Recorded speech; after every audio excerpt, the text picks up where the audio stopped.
Okay. Good evening to all. आज आपण complex नंबरमधला आणखीन एक पॉईंट स्टडी करणार आहोत.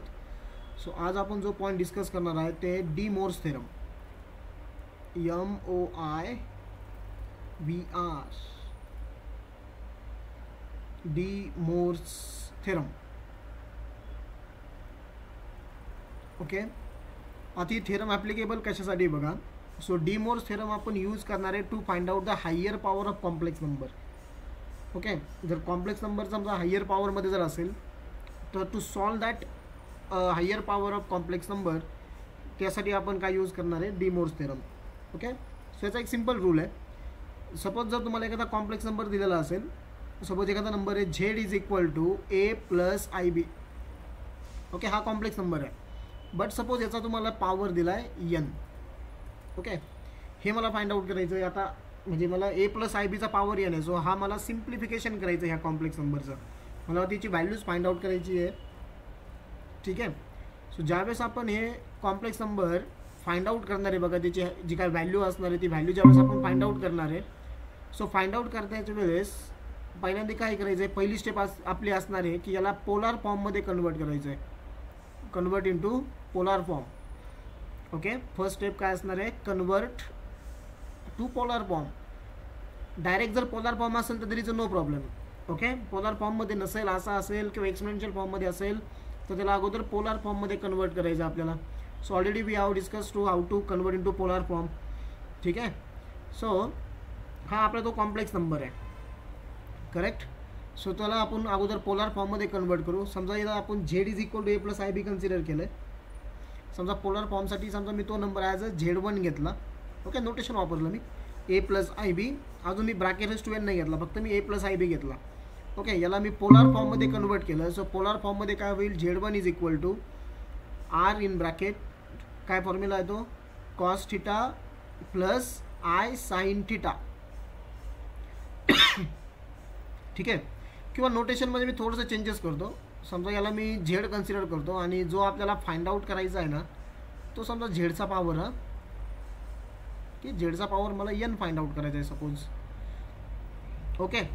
मग आता झेडचा पॉवर N. सो हा Z झाला. मग आता ह्या झेडचा पॉवर काय करायचा, N करायचा. झेडचा पॉवर ज्यावेळेस तुम्ही N करताय त्यावेळेस काय होईल, इथं R in bracket cos theta plus I sine theta. Okay. याचा सुद्धा पॉवर काय होईल, N होईल. करेक्ट. आता ह्या आरला ब्रॅकेटच्या बाहेर घ्या, म्हणजे आरचा पॉवर N आणि इथं येईल बघा cos theta plus I sine theta bracket raise to N. म्हणजे हा जो कर्ली ब्रॅकेट आहे मी तो ओपन केला, म्हणजे याचा पण पॉवर N झाला आणि या स्क्वेअर ब्रॅकेटचा पॉवरसुद्धा काय झाला, N. So R raise to N. आता according to the D Moivre's theorem याला सॉल्व कसं करणार बघा. हे जे तुम्हाला दिसतं ना cos theta plus I sine theta bracket raise to N, याचा आन्सर असणार आहे cos N theta plus I sine N theta. म्हणजे काय झालं, जो काही पॉवर होता तो कॉस आणि साइन यांच्या अँगलला मल्टिप्लाय झाला. दिसतो की इथं N थिटा जो काही पॉवर असेल तो. ओके. म्हणजेच याच्यामध्ये ॲक्च्युअलमध्ये काय झालं बघा. सो डी मोर्स थेरम काय करणार आहे, समजा तुम्हाला एखादं एक्झाम्पल दिलं आहे की cos theta plus I sine theta यांचा जो पॉवर आहे याचा पॉवर जो N असणार आहे. करेक्ट.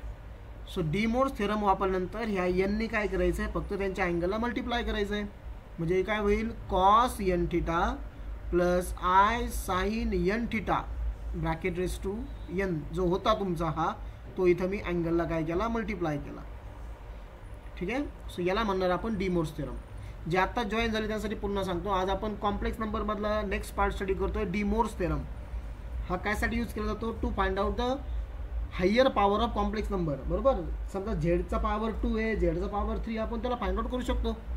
पण समजा झेडचा पॉवर 4 आला, 5 आला, 6 आला, 7 आला एक्सेट्रा, तर त्यावेळेस आपल्याला कॉम्प्लेक्स नंबर सिम्प्लिफाय करायचा आहे. ओके. त्यावेळेस आपण काय वापरणार आहे, डी मोर्स थेरम आहे. आणखीन एक थेरम आहे बघा बायनोमियल, पण ती आपण बायनोमियल चॅप्टरमध्ये स्टडी करणार आहे. सो त्यावेळेस पुन्हा आपण डिस्कस करूया. बट इथं आपण डी मोर्स थेरम वापरणार आहे. सो स्टेप काय करायची याच्यामध्ये, सगळ्यात पहिली जर तुम्हाला कोणत्याही फॉर्ममध्ये इक्वेशन दिला असेल तर त्याला कन्वर्ट करा अगोदर पोलार फॉर्ममध्ये A+IB ला. ठीक आहे. सो हे पोलार फॉर्ममध्ये मी इथं कन्वर्ट केलं. समजा मी Z रेस टू N मला फाइंड आउट करायचा होता, मग मी झेड इज इक्वल टू घेतला ए प्लस आय बी. ओके, याला कन्वर्ट करायचं आहे पोलार फॉर्ममध्ये. आपल्याला पोलार फॉर्ममध्ये कन्वर्ट करता येत आहे. मॉड्युलस फाइंड आउट करा, त्याचा ॲम्प्लिट्यूड फाइंड आउट करा. ठीक आहे, हे झालं पोलार फॉर्म. मग जो काही पॉवर दिला तो पॉवर घ्या. इथं लक्षामध्ये जो पॉवर दिला तो पॉवर इथं घ्यायचा आहे तुम्हाला आणि मग सॉल्व करायचं आहे. ठीक आहे, बाकी तर प्रोसेस सेम आहे. मग तो जो पॉवर आला तुमचा इथं तो फक्त काय होईल, मग इथं मी ब्रॅकेट ओपन केला, इथं आरचा पॉवर एन झाला. आता हा जो एन दिसतोय ना तुम्हाला, ठीक आहे ना, जो काय पॉवर असेल तो फक्त काय करायचा आहे, अँगलला मल्टिप्लाय करायचा आहे. दिसतंय ना, इथं कॉस थिटा होता तो कॉस एन थिटा झाला. ओके ना, दिसतंय ना, इथं फक्त कॉस थिटा होता, इथं फक्त साइन थिटा होता. त्यानंतर जो काही पॉवर असेल त्या पॉवरने मी अँगलला मल्टिप्लाय केलं. सो हा कॉस एन थिटा झाला, हा साइन एन थिटा झाला. ठीक आहे, म्हणजे हा कॉस एन थिटा, हा साइन एन थिटा. ओके, मी एक एक्झाम्पल घेतो डी मोर्स थेरमसाठी, तुम्हाला लगेच अंडरस्टँड होईल ते. Suppose I am taking example 1. असं दिलं आहे तुम्हाला, cos theta plus I sine theta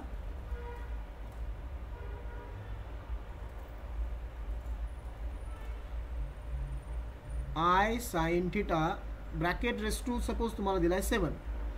बरोबर. आता डी मोर्स थेरम वापरायची मला याला. आता इथं हा पोलार फॉर्ममध्ये आहे directly. So D Moivre's theorem ज्यावेळेस तुम्ही याला वापरणार त्यावेळेस काय होणार, हा जो अँगल आहे ना, काही पण अँगल असू द्या, ठीक आहे, अँगलला काय होईल, हा पॉवर मल्टिप्लाय होईल. म्हणजे cos 7 theta plus I sine, ह्या अँगलला पण 7 मल्टिप्लाय झाला. हे झालं आन्सर. ठीक आहे, हा म्हणजे पुढे आपल्याला ती सिम्प्लिफाय करायचं आहे नंतर. पण डी मोर्स थेरम कशी वापरायची समजलं का. जो काही पॉवर असेल ना तो पॉवर काय करायचा आहे, आपल्याला अँगलला मल्टिप्लाय करायचा आहे. आता सपोज सेकंड एक्झाम्पल घेतलं आपण. सेकंड एक्झाम्पल आहे cos theta plus I sine theta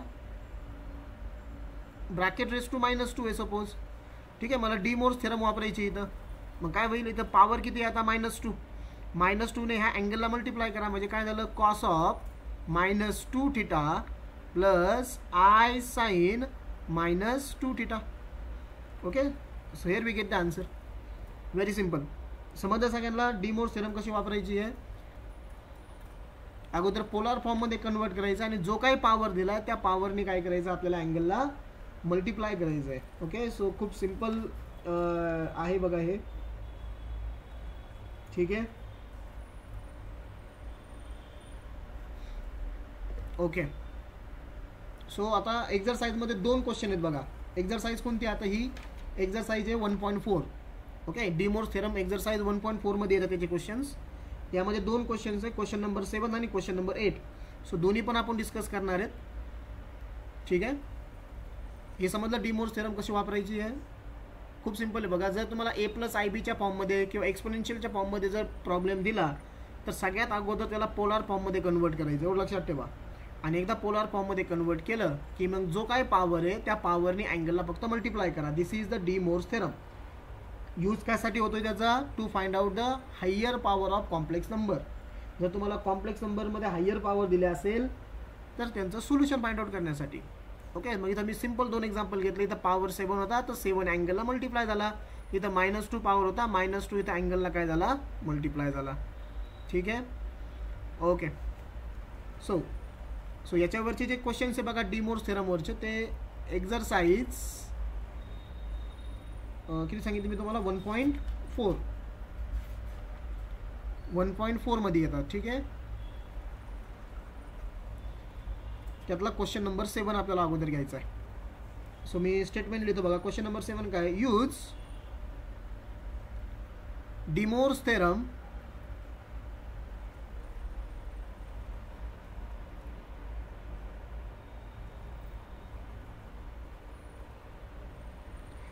pronounce करायचं डी मोर्स. ओके ना, de Moivre's theorem and simplify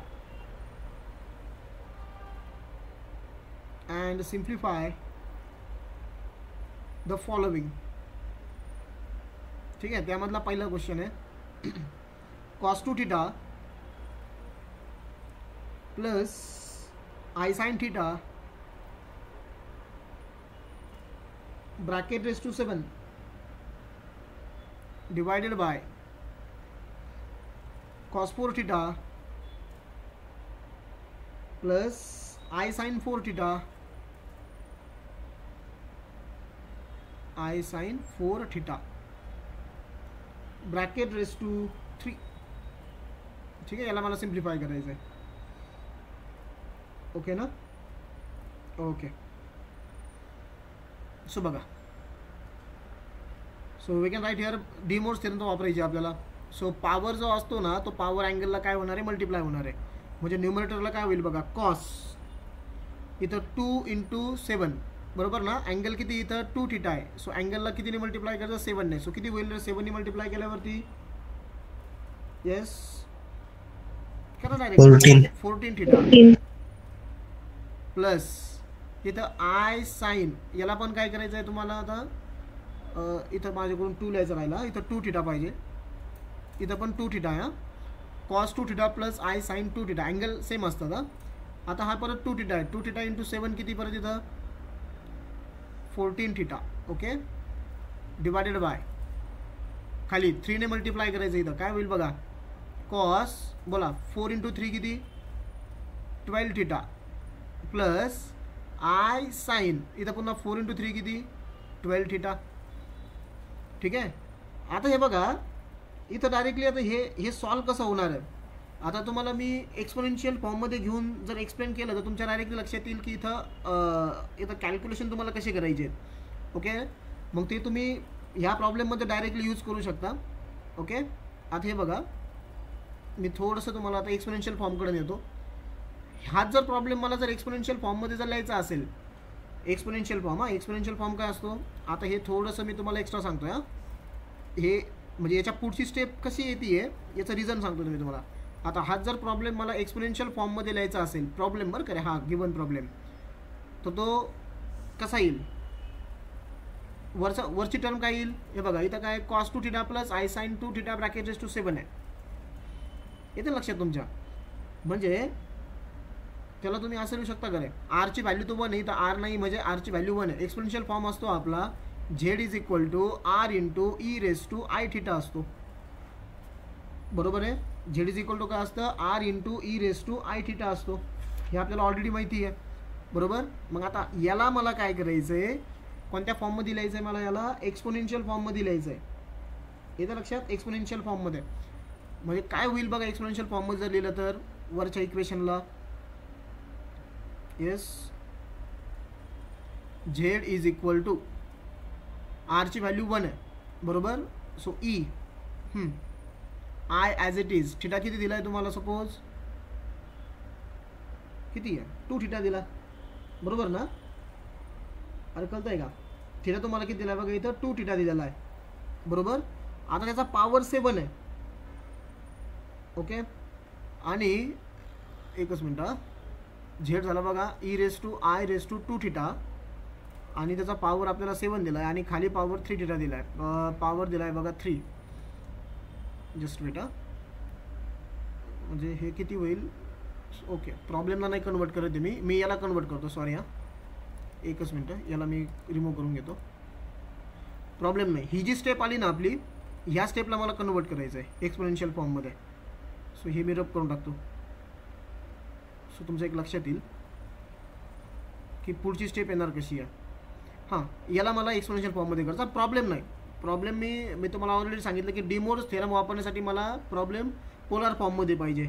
so polar फॉर्ममध्ये मी कन्वर्ट केला, त्यानंतर ह्या 7 याला मल्टिप्लाय झाला, 14 थीटा इथं 14 थीटा 12 थीटा 12 थीटा, करेक्ट.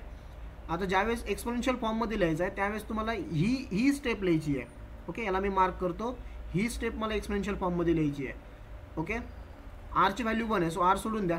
मग ईचा पॉवर आय, हां थीटा किती वरती, आता अँगल 14 थीटा आहे बरोबर ना. अँगल आपला किती आहे 14 थीटा आला आहे. हा झाला झेड. समजा वरच्या टर्मला मी Z1 कन्सिडर करतो, म्हणजे हा Z1 झाला बरोबर. आणि खालची जी टर्म आहे त्याला मी Z2 कन्सिडर करतो. Z2 is equal to e raise to i, कारण आरची व्हॅल्यू पण 1 आहे तिथं सुद्धा. ब्रॅकेटमध्ये किती येईल बघा रे, इथं 12. ओके ना, तो झाला 12 थीटा. दोघांचा रेशो आहे, म्हणजेच काय होईल, Z1 upon Z2 is equal to इथं e raise to i in bracket 14 theta divided by e raise to i in bracket इथं किती येईल 12 थीटा बरोबर ना.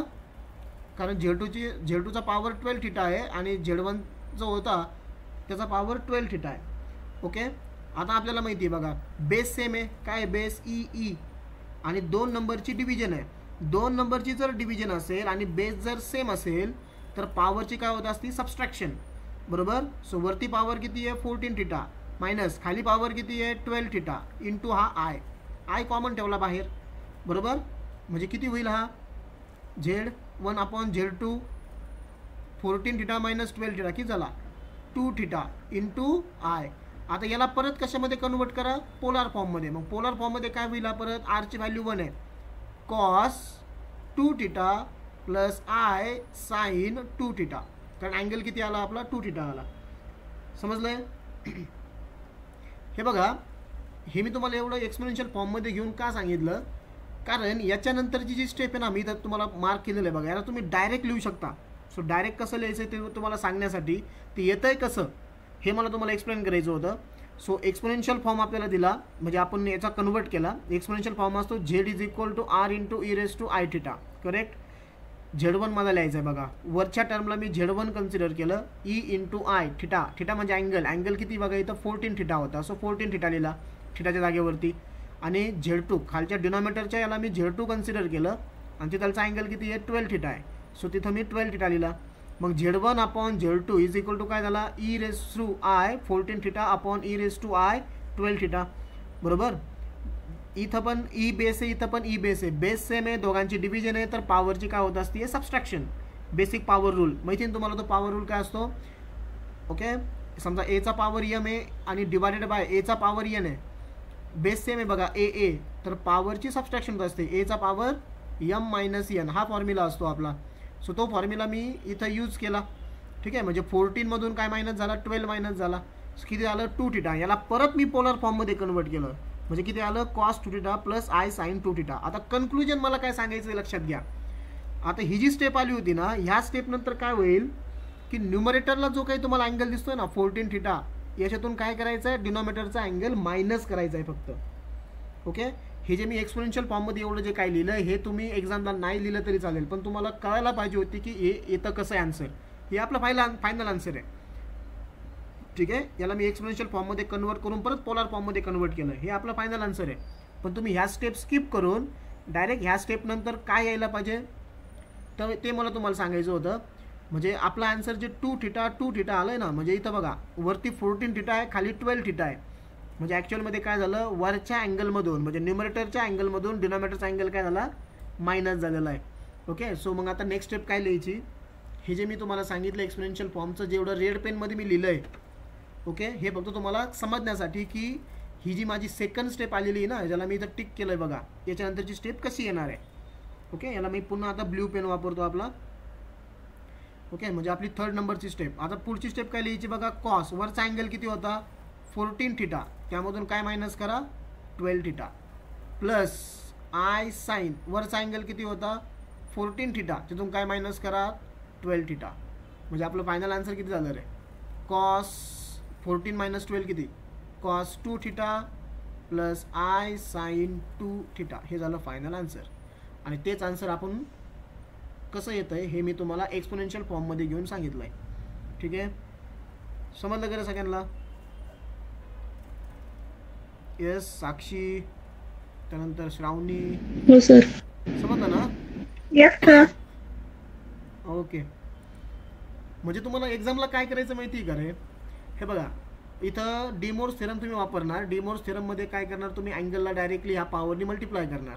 बरोबर. एकदा मल्टिप्लाय केलं. हां, आणखीन एक लक्षात ठेवायचं आपल्याला की हे दोन्ही साईन सेम पाहिजे. वरती समजा प्लस आहे तर खाली पण प्लसच आहे.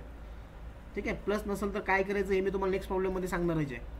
मग याच्या पुढची जी स्टेप जी येणार होती ना, जर मी तुम्हाला इथून डायरेक्ट सांगितलं असतं की काय करायचं की न्यूमरेटरच्या अँगलमधून डिनॉमिनेटरचा अँगल मायनस करायचा आहे, पण तो का होतोय तो मायनस, तर त्यासाठी मी तुम्हाला एक्सपोनेन्शियल फॉर्ममध्ये कन्वर्ट करून रिझन सांगितलं की ॲक्च्युअलमध्ये काय होत असतं की न्यूमरेटरच्या अँगलमधून तुमचा डिनॉमिनेटरचा अँगल मायनस होऊ राहिला.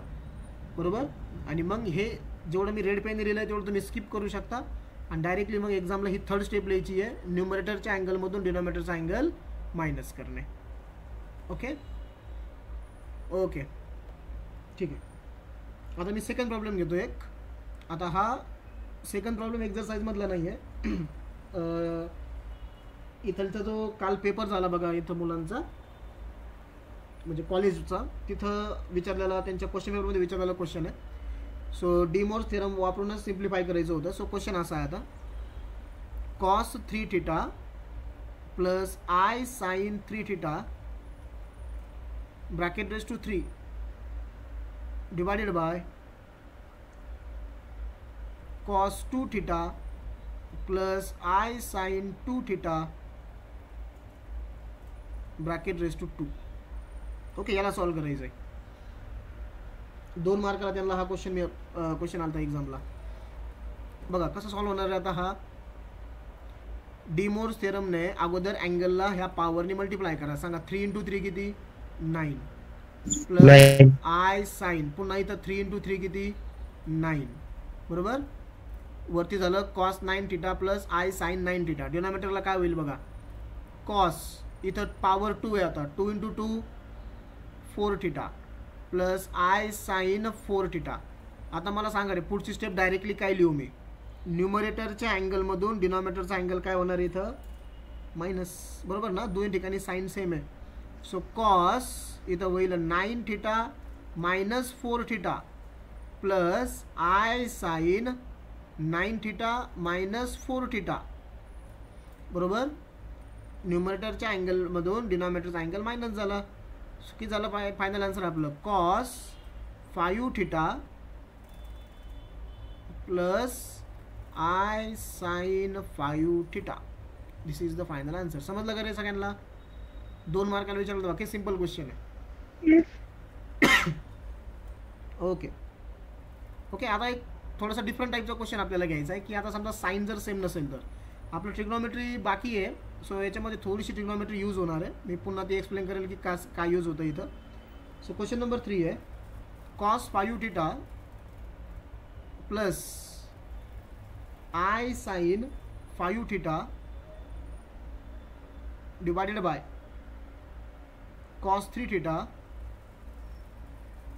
Minus i sine 3 theta bracket raise to 2. बघा आता इथं डिफरन्स फक्त काय आहे, पहिले 2 एक्झाम्पल आणि ह्या एक्झाम्पलमध्ये वरचं जे एक्झाम्पल दिलं म्हणजे न्यूमरेटर जो तुम्हाला दिसतोय ना तो प्लस आहे इथं आणि डिनॉमिनेटर काय दिसतोय मायनस. सगळ्यात अगोदर काय करायचं माहिती आहे का, वरती आपला जो न्यूमरेटरच्या म्हणजे कॉस आणि साइनच्या मध्ये जो प्लस दिसतोय ना इथं पण आपल्याला प्लस आला पाहिजे. सो तो प्लस येण्यासाठी मला काय करायचं आहे, एक सिंपल फॉर्म्युला वापरायचा जो आपण ट्रिग्नोमेट्रीमध्ये पण यूज करणार आहे. त्याला म्हणतात निगेटिव्ह अँगल फॉर्म्युला. काय म्हणतात त्याला? Negative angle फॉर्म्युले. ओके, इथं मी 2 फॉर्म्युले तुम्हाला सांगतो कारण आता आपल्याला गरज फक्त दोघांची, साइन आणि कॉस. निगेटिव्ह अँगल फॉर्म्युले. सो पहिला फॉर्म्युला, याला आपण ट्रिग्नोमेट्रीमध्ये स्टडी करणार आहे की तो फॉर्म्युला येतो कसा. आता फक्त तुम्ही डायरेक्टली लक्षात ठेवा, कॉस मायनस थिटा म्हणजे जर तुम्ही कॉसचा अँगल जर मायनस घेतला किंवा मायनस जर असेल त्याचं आन्सर येतं कॉस थिटा. ओके, तो निगेटिव्ह फक्त रिमूव्ह करायचा आहे तुम्हाला. So cos theta. आणि दुसरा फॉर्म्युला आहे साइन मायनस थिटा. जर साइन अँगल जर निगेटिव्ह असेल ना तर त्याचं आन्सर येतं मायनस साइन थिटा. म्हणजे अँगलचा मायनस बाहेर काढला तुम्ही, तो ट्रिग्नोमेट्री लिहिला थोडक्यात. म्हणजे cos minus theta directly cos थिटाच असतो, त्याच्यामध्ये काही चेंज होत नाही. आणि साइन जर अँगल मायनस असेल मायनस साइन थिटा, त्याचं आन्सर आलं हे मायनस साइन. म्हणजे साइन मायनस थिटाचं आन्सर काय झालं? Minus sine theta. Okay, so हे 2 फॉर्म्युले तुम्हाला लक्षात ठेवायचे आहेत. निगेटिव्ह अँगल फॉर्म्युले. ठीक आहे, this are the negative angle फॉर्म्युले. आता मी तो एक्झाम्पल जे दिलं ते आपल्याला, ओके, ते थोडंसं मी वेगळ्या पद्धतीने लिहितो आता, म्हणजे हे निगेटिव्ह अँगल फॉर्म्युले वापरण्यासाठी. बघा, is equal to cos 5 theta. आता वरती पॉवर काहीच नाही म्हणजे किती असते तिची? 1 power. I sine 5 theta divided by काय होईल बघा, इथं मी काय करतो अगोदर ह्या 2 ने म्हणजे डी मोर्स थेरम अप्लाय करतो. ह्या 2 ने अँगलला मल्टिप्लाय करा म्हणजे किती होईल तो? Cos 6 theta. Correct. Minus i sine 6 theta. Okay, De Moivre's theorem वापरली. आता मला निगेटिव्ह अँगल फॉर्म्युले वापरायचे आहेत डिनॉमिनेटरसाठी फक्त. ओके, बघा आता. So numerator as it is cos 5 theta plus I sine 5 theta divided by, हे बघा इथं मी लिहिलं आहे की कॉस मायनस थिटा जर आपण घेतला तर तो कॉस थिटाच असतो, म्हणजे कॉसच्या व्हॅल्यूवरती काहीच फरक होत नाही आहे. ओके ना. सो मी दोन्ही ठिकाणी मला निगेटिव्ह अँगल घ्यायचे. मी इथं पण निगेटिव्ह अँगल घेणार आहे, म्हणजे कॉस 6 थिटाच्या ऐवजी मला काय लिहायचं, कॉस मायनस 6 थिटा. काही फरक झाला का? काहीच फरक होणार नाही, म्हणजे कॉस मायनस थिटा म्हणजेच कॉस थिटा असतो. सो व्हॅल्यूमध्ये काही चेंज होणार नाही. सो 6 थिटा लिहिला काय, मायनस 6 थिटा लिहिला काय, एकच. ओके, म्हणजे मी काय केलं, इथलचा अँगल निगेटिव्ह लिहू राहिलो. आता इथं आय ॲज इट इज, इथं साईन, इथलचा सुद्धा अँगल मला निगेटिव्ह लिहायचा, मायनस 6 थिटा. बरोबर. ओरिजिनल अँगल माझा 6 थिटा होता, पण मी काय केला, तो मायनस लिहिला. बट ज्यावेळेस तुम्ही तो अँगल मायनस लिहिताय बघा, त्याच्यामुळं काय होत असते बघा, त्याच्यामुळे होतंय त्या साईनला कशाने मल्टिप्लाय होतं, त्याच्या आन्सरमध्ये मायनसने दिसतंय नाही तर, कारण साईन मायनस थिटा हा मायनस साईन थिटा असतो. ज्यावेळेस मी हा अँगल मायनस लिहिला त्यावेळेस त्याला मायनसने मल्टिप्लाय झालं. बरोबर. आता इथं वरती बघा, वरच्या स्टेपला त्या दोघांमध्ये ऑलरेडी मायनस साईन आहे. बट ज्यावेळेस मी अँगल ऑलरेडी मायनस साईन आहे, ज्यावेळेस मी अँगल मायनस घेतला त्यावेळेस त्या साईनला कशाने मल्टिप्लाय करावं लागेल आपल्याला, मायनसने. बाहेर ऑलरेडी मायनस आहे आणि इथलचा जो फॉर्म्युल्यातला मायनस, सो मायनस मायनस काय होईल मुलांना, प्लस. झालं का प्लस? त्यामुळं मी इथं निगेटिव्ह अँगल फॉर्म्युला वापरला आहे.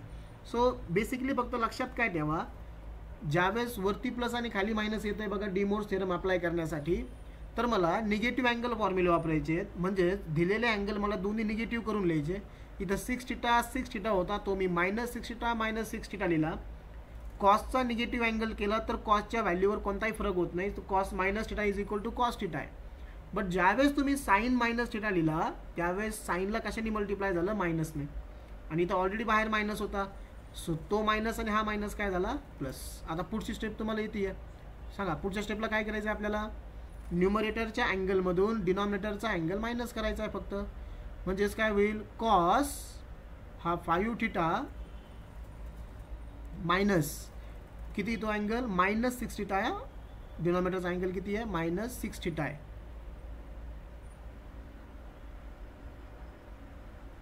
मायनस 6 थिटा, ठीक आहे. प्लस आय साइन, पुन्हा इथं 5 थिटा मायनस डिनॉमिनेटरचा अँगल किती आहे, मायनस 6 थिटा. सो काय होईल बघा, कॉस हे मायनस मायनस मायनस काय होईल रे, प्लस. बरोबर ना, ब्रॅकेटच्या आतमध्ये मायनस हे मायनस आहे, मायनस मायनसचं मल्टिप्लिकेशन प्लस, मग 5 प्लस 6 किती, 11 theta plus I sine 11 theta. हे झालं आन्सर. समजलं का ह्या टाईपचा क्वेश्चन तुम्हाला. आता जर वरती प्लस खाली मायनस जर असेल तर निगेटिव्ह अँगल फॉर्म्युले वापरायचे, काहीच करायचं नाही, फक्त अँगल निगेटिव्हमध्ये लिहा डिमोर्स थेरम अप्लाय केल्यावरती आणि तो प्लस होऊन जातो. ओके, त्याच म्हणजे हे याच्यामुळे होतो तो बघा, ह्या फॉर्म्युल्यांमुळं. ठीक आहे. ओके, आता आपला तिसरा क्वेश्चन आहे, म्हणजे आपला सिक्वेन्स नंबरचा आता हा चौथा, पण एक्झरसाइजमधला तो तिसरा आहे, कारण एक क्वेश्चन मी पेपरमधला घेतला जो इथलच्या मुलांना आलेला होता. सो क्वेश्चन नंबर बुकमधला 3 हा, आणि आपला हा 4. क्वेश्चन असा आहे बघा, cos 7 pi upon 13 plus I sine 7 pi upon 13 bracket raise to 4 divided by cos 4 pi upon 13 minus I sin 4 pi upon 13 bracket raised to 6. याला मला सॉल्व करायचं आहे. ठीक आहे. सो सगळ्यात अगोदर मी वापरणार आहे De Moivre's theorem. So D Moivre's theorem वापरल्यावरती काय करावं लागतं, ह्या 4ने इथलच्या अँगलला मल्टिप्लाय होईल, ह्या 6ने इथलच्या अँगलला मल्टिप्लाय होईल. बरोबर.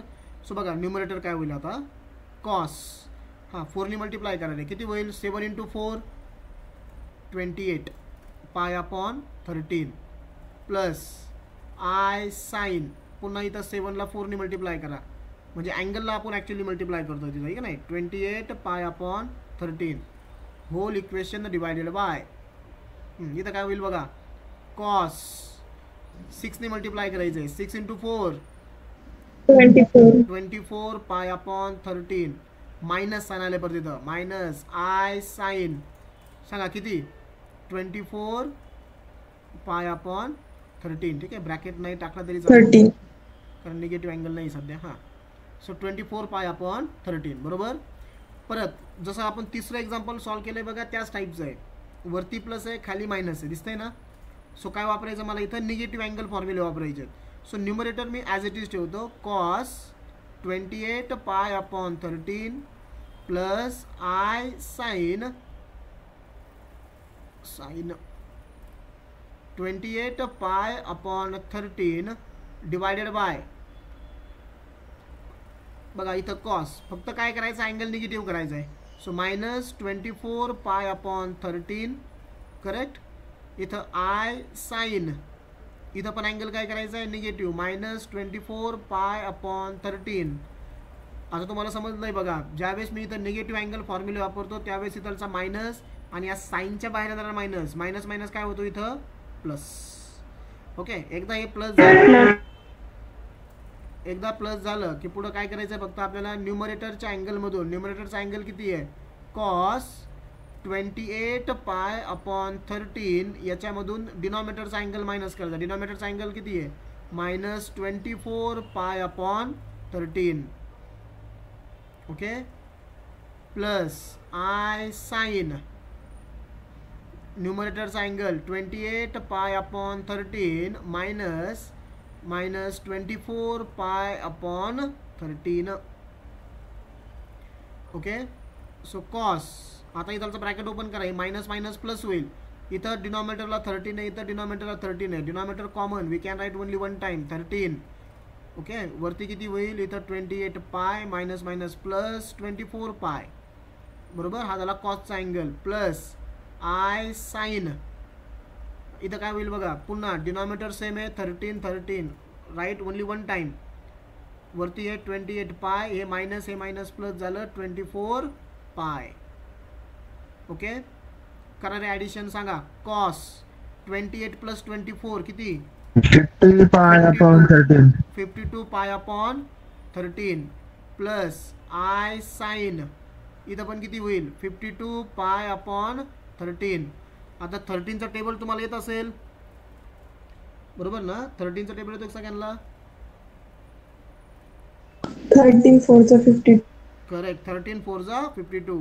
म्हणजे किती झाला हा कॉस, किती राहिला अँगल 4 पाय, प्लस आय साइन, इथं पण अँगल किती राहिला 4 पाय. आता याला सिम्प्लिफाय करता येतं आपल्याला अजून बरोबर, हे पोलार फॉर्ममध्ये झालं कारण 4 पाय ही स्टँडर्ड व्हॅल्यू आहे. आता ती व्हॅल्यू येते कशी तुम्हाला मी ते सांगतो बघा. परत quadrant system chapter number 1. Okay, हे बघा मी अँगल तुम्हाला मार्क करून सांगतो. इथलचा अँगल किती रे 0 बरोबर. इथलचा अँगल किती 90 म्हणजे किती पाय बाय 2. इथलचा अँगल किती पाय म्हणजे 180. इथलचा अँगल किती 3 पाय बाय 2 आणि इथलचा अँगल किती 360 म्हणजे 2 पाय बरोबर झालं. आता हे बघा, ज्यावेळेस माझी एक सायकल कंप्लीट झाली त्यावेळेस अँगल किती आला रे 2 पाय आला. एक सायकल म्हणजे इथून मी स्टार्ट केलं होतं 0 पाय बाय 2 पाय 3 पाय बाय 2 2 पाय बरोबर ना. त्यावेळेस माझा अँगल किती आला 2 पाय आला. ज्यावेळेस माझ्या 2 सायकल कंप्लीट होतील म्हणजे मी पुन्हा कॅल्क्युलेशन करायला लागलो त्यावेळेस पुढचा अँगल किती येईल इथं. क्वेश्चन समजला माझा. 0 पासून मी स्टार्ट केलं अँटी क्लॉकवाईज डायरेक्शनमध्ये. ज्यावेळेस एक सायकल म्हणजे एक रोटेशन माझं कंप्लीट झालं इथून इथपर्यंत त्यावेळेस अँगल किती आला माझा 2 पाय आला. परत मी पुढची सायकल घेतली कंप्लीट एक रोटेशन, परत त्याच जागेवरती आलो त्यावेळेस अँगल किती होईल 4 पाय. करेक्ट.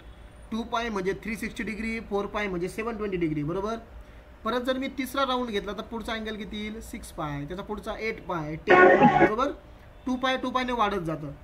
मला सांगायचं का मी हे का ड्रॉ केलं की 4 पाय म्हणजेच काय, 4 पाय कुठं आला तुमचा पॉझिटिव्ह एक्स ॲक्सिस म्हणजेच काय तो 0 इथं लक्षात, आपण काल पण बघितलं बघा की जिथं 2 पाय येत होता तिथं आपण डायरेक्ट अँगल किती वापरला 0. 4 पाय आला तरी पण अँगल काय वापरायचा आहे आपल्याला 0, कारण ते सगळे एकाच ठिकाणी येऊ राहिले. आलं लक्षात. म्हणजेच जे आता ॲन्सर मला पुढची स्टेप लिहायची आहे ती काय लिहिणार मी, जो 4 पाय आहे ना तो डायरेक्ट काय लिहा 0 प्लस आय साईन 4 पायला काय लिहा परत 0. हे इम्पॉर्टंटली तुम्हाला समजलं करे 4 पायला मी 0 का लिहिलं, येस और नो. येस समजलं का मी 4 पायला 0 का लिहिलंय. हो. कारण का, कारण 0, 2 पाय 4 पाय 6 पाय हे सगळे अँगल एकाच ठिकाणी येतात, म्हणजे पॉझिटिव्ह एक्स ॲक्सिसला येतात. म्हणून हायर अँगल समजा 2 पाय येतोय, 4 पाय येतोय, 6 पाय येतोय, ओके ना. त्या जागी तुम्ही डायरेक्टली 0 लिहू शकता, कारण 0च्या व्हॅल्यूज आणि 2 पाय 4 पाय 6 पायच्या व्हॅल्यूज सेम आहेत, कारण ते एकाच ठिकाणी आले सगळे पॉझिटिव्ह एक्स ॲक्सिसला. म्हणून मी 4 पाय डायरेक्टली काय लिहिला 0. आता तुम्हाला माहिती आहे, मला सांगा रे कॉस 0ची व्हॅल्यू किती. अँगल कॉस 0, अँगल कॉस 0ची व्हॅल्यू. अजून पाठ नाही हा तुमच्या लक्षात, तेव्हा पाठ करायचं आपल्याला. कॉस 0 1 असतो प्लस आय, बरोबर, आणि साईन 0 किती 0, म्हणजे इथं 0ने मल्टिप्लाय होईल आयला, सो हे 0 होईल. म्हणजे आपलं फायनल आन्सर किती आलं मुलांना 1. ओके, 3 मार्काचा क्वेश्चन होता बघा हा. असं दिलं तुम्हाला, याला आपल्याला सिम्प्लिफाय करायचं होतं. ओके, सो आपण याला सिम्प्लिफाय केलं डी मोर्स थेरमने. त्यानंतर अँगल आला, इथं मायनस होता, मायनस आल्यामुळे इथं मी निगेटिव्ह अँगल फॉर्म्युले वापरले. निगेटिव्ह अँगल फॉर्म्युले काय असतात तिथं नोटमध्येच मी तुम्हाला क्लिअर करून दिलं आहे. ओके, सो इथं परत 4 पाय आला, सो 4 पाय पण मी तुम्हाला समजून सांगितलं की 4 पाय हा 0च्याच प्लेसला येतो. 0, 2 पाय 4 पाय. 4 पाय म्हणजे काय, 2 सायकल कंप्लीट झाल्यात, म्हणजे 2 रोटेशन झालेत, तर तिथंच आला परत 4 पाय. 4 पाय हा डिग्रीमध्ये असतो 720 डिग्री. ओके ना, याला जर तुम्ही डिग्रीमध्ये लिहिला असता तर हा 720 डिग्री झाला असता. ओके, म्हणजेच मी 4 पाय जागेवरती लिहिला 0, इथं व्हॅल्यूज पुट केला, आन्सर आपला आलं 1. ठीक आहे, एक लास्ट प्रॉब्लेम घेऊ आपण या टाईपचा, आणि उद्या आपल्याला आणखीन बघायचे. उद्या आपल्याला ॲक्च्युअल ज्यावेळेस तुम्हाला A+IB च्या फॉर्ममध्ये क्वेश्चन दिलेलं आहे हायर पॉवरमध्ये, मग त्याला कसं सॉल्व्ह करायचं ते आपण उद्या बघणार आहे. सो आपलं डी मोर्स थेरम उद्यासुद्धा कंटिन्यू राहील. इथं आपण थोडेसे सिम्प्लिफायचे क्वेश्चन आणि सिम्पल क्वेश्चन सॉल्व्ह केलेत. ओके, जस्ट वेट, मी एक क्वेश्चन घेतोय.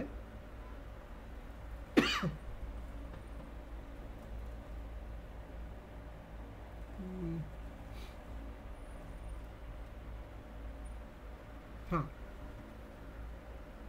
एक क्वेश्चन आहे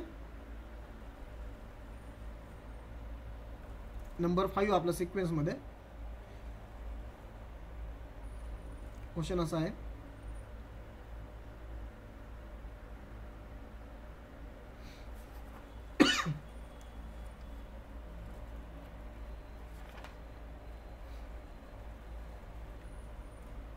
cos pi by 4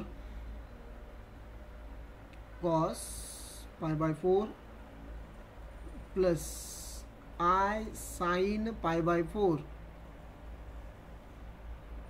bracket raise to 6. याला सिम्प्लिफाय करायचं आहे. याच्या डिनॉमिनेटरला काहीच नाही, आता एकच नंबर आहे, एवढाच. cos pi by 4 प्लस I sin pi by 4 bracket raise to 6. ठीक आहे, so according to the D Moivre's theorem तुम्हाला माहिती काय होणार आहे सांगा. या 6नी काय होईल रे, ह्या ब्रॅकेटला मल्टिप्लाय होईल, बरोबर ना. बघा, कॉस, हां, अँगलला मल्टिप्लाय करा, ब्रॅकेटला सॉरी अँगलला मल्टिप्लाय करायचं आपल्याला. पाय बाय 4ला 6ने मल्टिप्लाय करायचं आहे. सो काय होईल तो 6 pi upon 4 plus I sine, इथं काय होईल 6 पाय अपॉन 4. ठीक आहे ना, 6 pi upon 4 plus I sine 6 pi upon 4.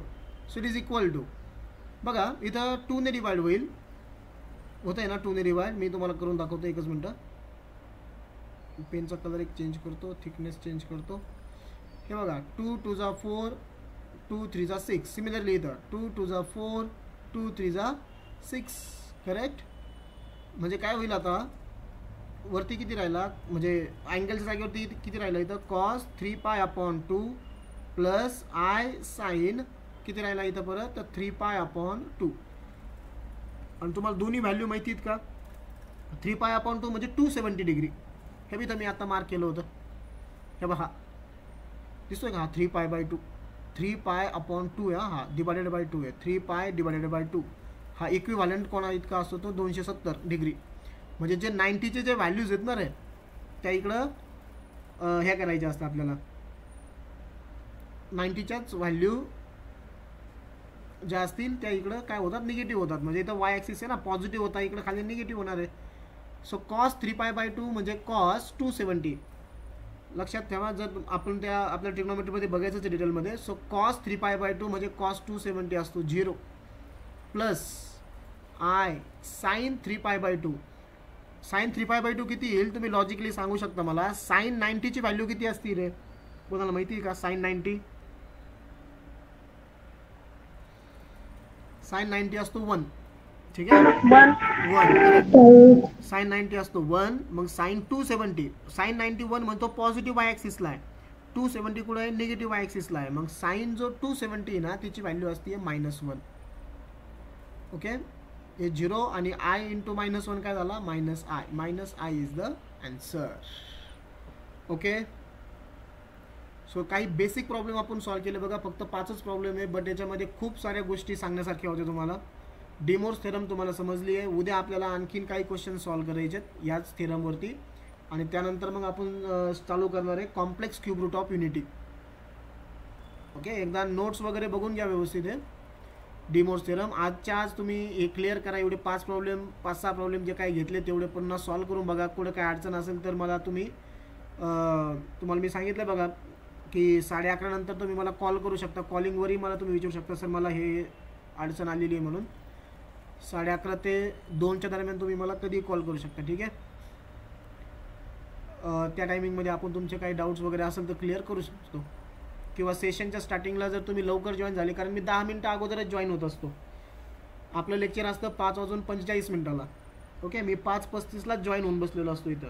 जर तुम्ही 10 मिनटं जरी लवकर आले आणि जॉईन झाले, काही डाऊट्स विचारले तरी चालतील. ठीक आहे, ओके, मी एकदा बघतो कोण कोण प्रेझेंट आहे. त्यानंतर सिद्धी प्रेझेंट आहे, श्रेयश पंडित आहे, श्रावणी सुपेकर, साक्षी साबले आणि प्रेम गाडेकर. ओके, समजलं ना सगळ्यांना आजचं लेक्चर?